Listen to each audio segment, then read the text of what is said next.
ကိုမလွဲနဲ့နတ်ကတော့လိန်စရာလူမရှိရင်နတ်ရုပ်တောင်ပေါင်ထားတယ်ရှင်းလားတို့ကဂဂနာနာတသက်တာမှာများစွာလေ့လာပြီးမှဒီပလင်ပေါ်တက်ဆရာလုံးတယ်ဘယ်သူတွေဘယ်လိုရက်တည်နေတာအကုန်သိတယ်နတ်ပွဲပြီးတာနဲ့နတ်ရုပ်ကပေါင်ပြီးသားပဲရှင်းလားအဲ့ဒီအပေါင်လိုက်ရွေးလိုက်နတ်ရုပ်ကိုပဲသွားတယ်ပြီးတော့မလေးဒုံဆိုရင်ပူတော်ကြပြန်ပြီးပတ်သားကြပြန်ပြီးကဲပါအောင်သွားလုပ်ပြီးသူ့ဟာသူတော့မကယ်နိုင်ဘူးအပေါင်ခံဘဝဘောပါဒီရောကျင်းသလား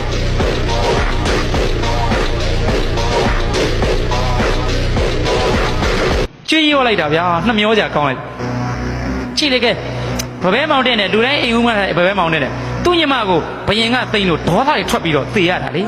ဘဘဲမောင်တဲ့နတ်မောင်နှမရဲ့ဒေါသထွက်လို့သေရ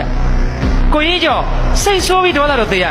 မင်းကြီးမင်းလေးဒေါသနဲ့သေငရဲပြေလောဘနဲ့သေပိတ်တာပြေမောဟနဲ့သေတိရစ္ဆာန်ဆိုတော့ဒေါသနဲ့သေတာဖြစ်ချင်းကြောင့်လောဘမောဟနဲ့သေတာဖြစ်ချင်းကြောင့်အဲ့ဒီပုဂ္ဂိုလ်များဒီတရဏုံမထိုက်ဘူးအဲ့ဒါကိုတို့ကဖယားကနဲ့ကပ်ပြီးတော့ဝန္တိဘာဒဝန္တိကဗရံသမာရိယာမိအာရိဏသမာရိယာမိကာမေသမာရိယာမိကာမေသူမိစ္ဆာစာတာသူများမရမပြစ်မှားနဲ့ဆိုတဲ့ပြစ်မှားပါတယ်ဆိုတဲ့မင်းကြီးမင်းလေးလက်ထက်တဲ့ပုဂ္ဂိုလ်ကိုဖယားကနာတင်ထားလိုက်ဖယားရှင်ကကာမေသူကိုရှောင်ခိုင်းတယ်သူတစ်ပါးဤမယားသည်နတ်သမီးတမယချောပါစေမျက်မွေးထော်လို့တစ်ချိန်တော်မြမျှော်ကမကြည့်နဲ့မျက်လုံးနဲ့တော့မော့မကြည့်နဲ့